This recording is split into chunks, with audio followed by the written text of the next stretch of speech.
Does anyone else have a weird nostalgia for Five Nights at Freddy's fan games? I certainly do. Every once in a while I feel the need to go on Game Jolt, find a game made in like a month, and play it for 10 minutes. Reliving the old days. There's been a sort of renaissance in FNAF games as of late, with games such as Bloody Nights at Freddy's, JR's, and of course, the Fazbear Fanverse initiative. I was looking forward to you. Why? When I was a young self-titled and the wait between FNAF games felt like years, I spent a lot of time getting invested in these fan games.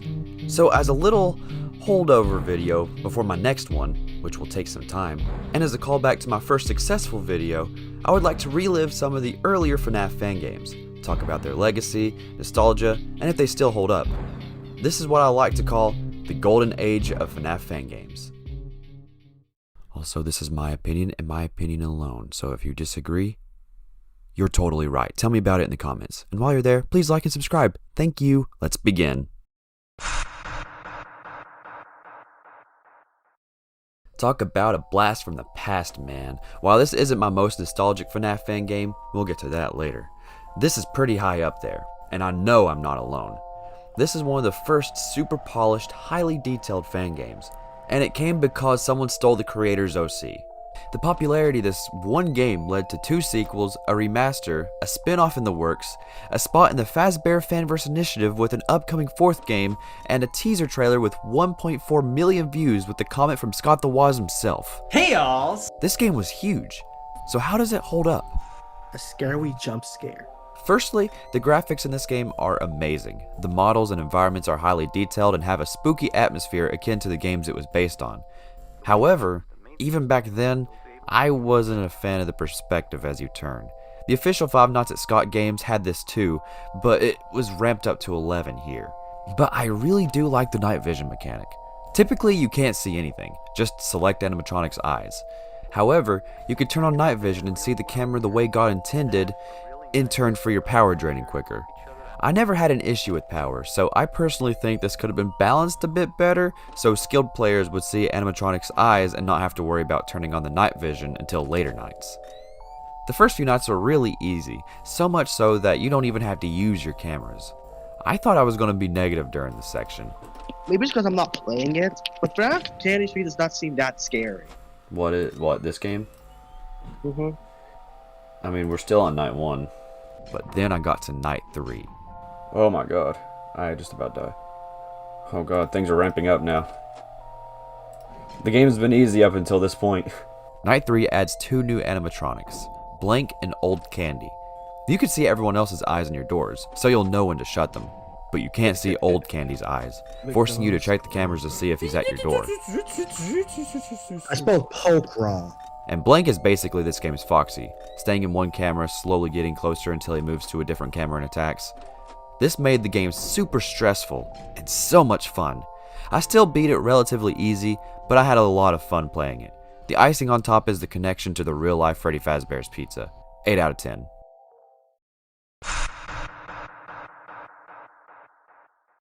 This is another game I grew up loving, more so than Candy's. My obsession with this game was strange, honestly. I loved Wario's YouTube channel and religiously played all of his games. I even recorded a Let's Play for Five Nights at Wario's 4 and Origins a long time ago. This is another game that was everywhere, with the big FNAF tubers playing it. If there's one game that I'm excited to replay, it's this one. I remember it being super easy. I didn't die once in my initial playthrough.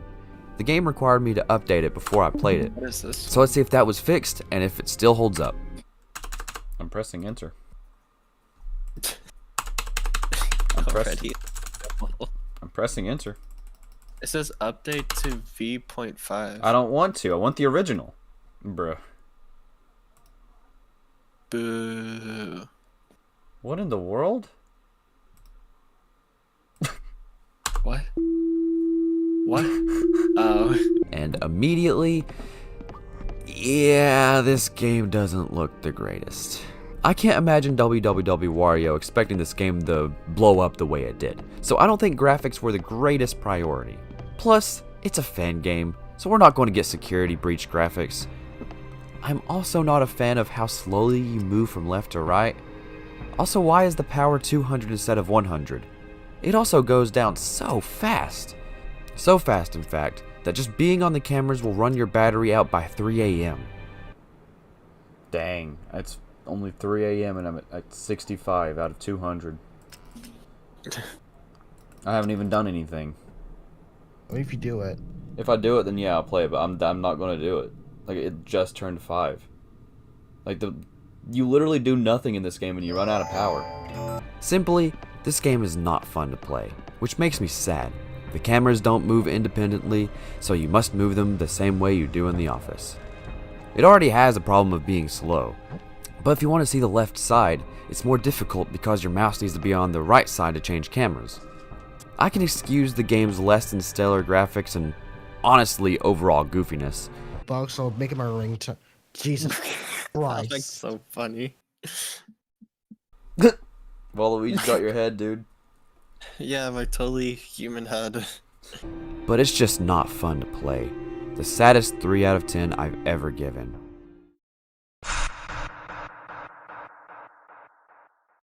Five Nights at Treasure Island is possibly the first FNAF fan game.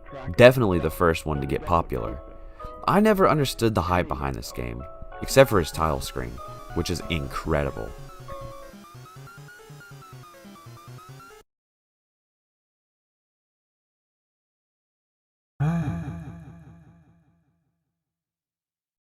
Want to see my head come off? The mechanics were confusing, I didn't like the graphics, and it's literally just a Mickey Mouse model with inverted colors.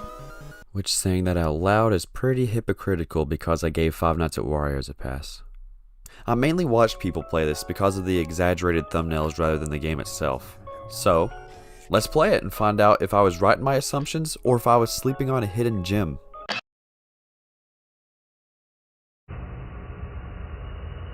To be honest, there's not a whole lot to this game. It is only a demo, so it's understandable, and also it's only 2 nights long. And I was confused for the majority of it. I get the premise to turn off cameras to detour the suits away from you. The only thing is, I can never find Mickey on the cameras, only the one that he spawns in, so I never knew how close he was. Because of this, all I did was keep an eye on Mickey's starting camera, and if he moved, I periodically turned off the cameras until he returned.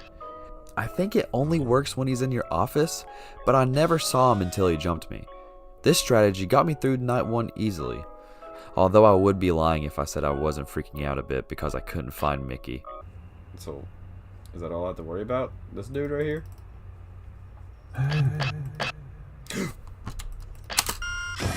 Oh lord. Oh sweet heavens. I don't know where he Want to is. see my head come off? During night 2, the dude on the phone said to look out for Oswald because he could be hard to spot, and I was on the edge of my seat. If I couldn't find Mickey, how was I going to find someone purposefully hard to find? I was looking for him the entire night, but he never moved. Instead, I spent the whole night doing the same thing I did last night, looking for Mickey and turning off the cameras when I didn't see him. That is until 5 a.m. when Donald basically teleported into my room. I didn't know what to do, and it got me killed. I don't want to be too harsh on this because it is, in fact, a demo. This was probably made really quickly by someone not expecting to get so many downloads. But because it is a demo, this is more for checking out one of the first FNAF fan games ever made rather than the experience. 4 out of 10. I wonder if a full game ever came out of this. I haven't heard anything about it in a long time, so let's see. Oh my god, this one actually looks good. Hey, Jake.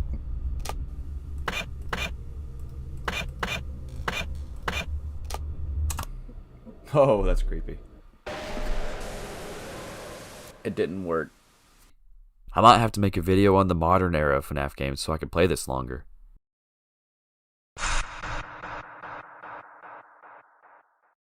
Oh yeah, the original raunchy FNAF fan game.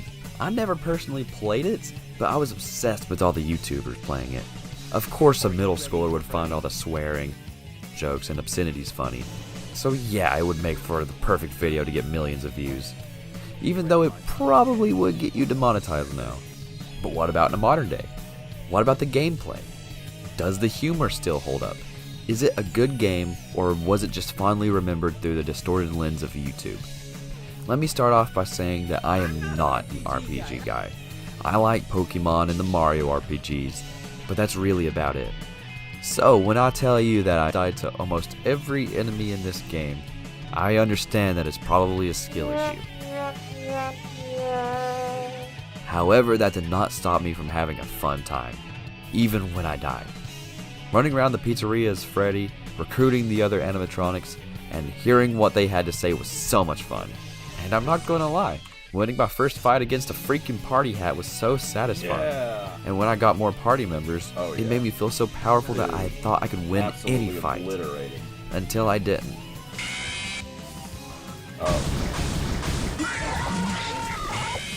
Oh.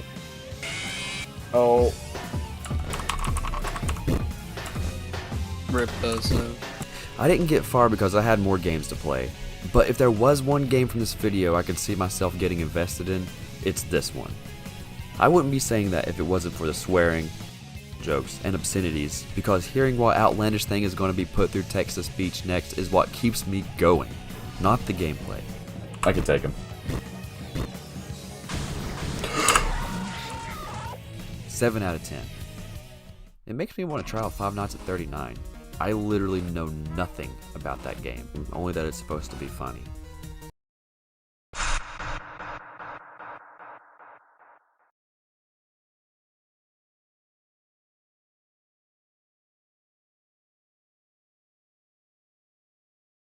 What? This is awesome. Yep. This is a game series that I was legitimately obsessed with back in the day. I made sure to keep up and play every game until the 4th one. Why? I couldn't tell you. Probably the 4th game's menu theme.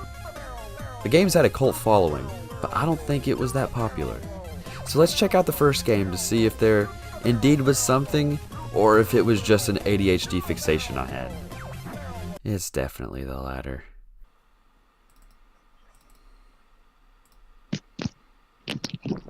Did I do it? What?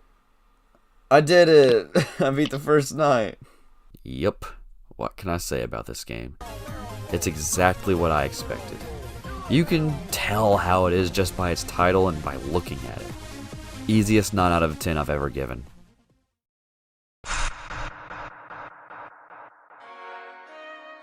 Here it is, the most nostalgic FNAF fan game for me and many others. Nowadays we get new premises and unique gameplay in these newer FNAF fan games, but back in the day, every game was Five Nights at Blank and closely followed the mold set by the original Five Nights at Kruger's. So, changing the 5 to a 1 and adding an egg was enough to make it stand out and get super popular. Even if the first game is just a FNAF 1 clone. Yeah, as much as I love the first game for its art style, humor, and the mechanics of it being one longer night that gets harder as it goes on, it's not the most original gameplay-wise. A door to your left, a door to your right, and a light at each, with cameras to flip through to keep an eye on the creatures in the building. The only 2 unique things it has is Grunkfus, a clown who gets closer every time you open up the camera, and Flumpty, who does whatever he wants. It even has a Foxy clone with the beaver, but don't let the unoriginality detract you from trying out the game. It has so much charm, and that it is so short that it's just a good time. 7 out of 10. But this is where things get truly iconic. One Night at Flumpty's 2 is my favorite FNAF fan game of all time, no questions asked. I did a Let's Play on this game back in the day, and it was the #1 choice for the top 10 FNAF fan games I mentioned earlier, and it still holds up today. The mechanic of the night that gets harder as it goes on returns, along with the humor and unique art style. However, this time, the gameplay itself is entirely original, coming to creator John O'Chrome in a dream. The creatures come to you, and if they see you, an exposure meter goes up. If that bar fills, you're dead. To ensure they don't see you, you turn the lights off. But to make sure you don't leave the light off the entire night, an owl will attack you from the vents, from the left or right side. You can only have one vent close at a time, and the only way you know which one he's coming down is to look at the cameras and see. Also, a pop-up virus that you will have to close will occasionally pop up, or your monitor goes down. You could also see how close Grunkfus is to attacking you, the enemy who could kill you the fastest.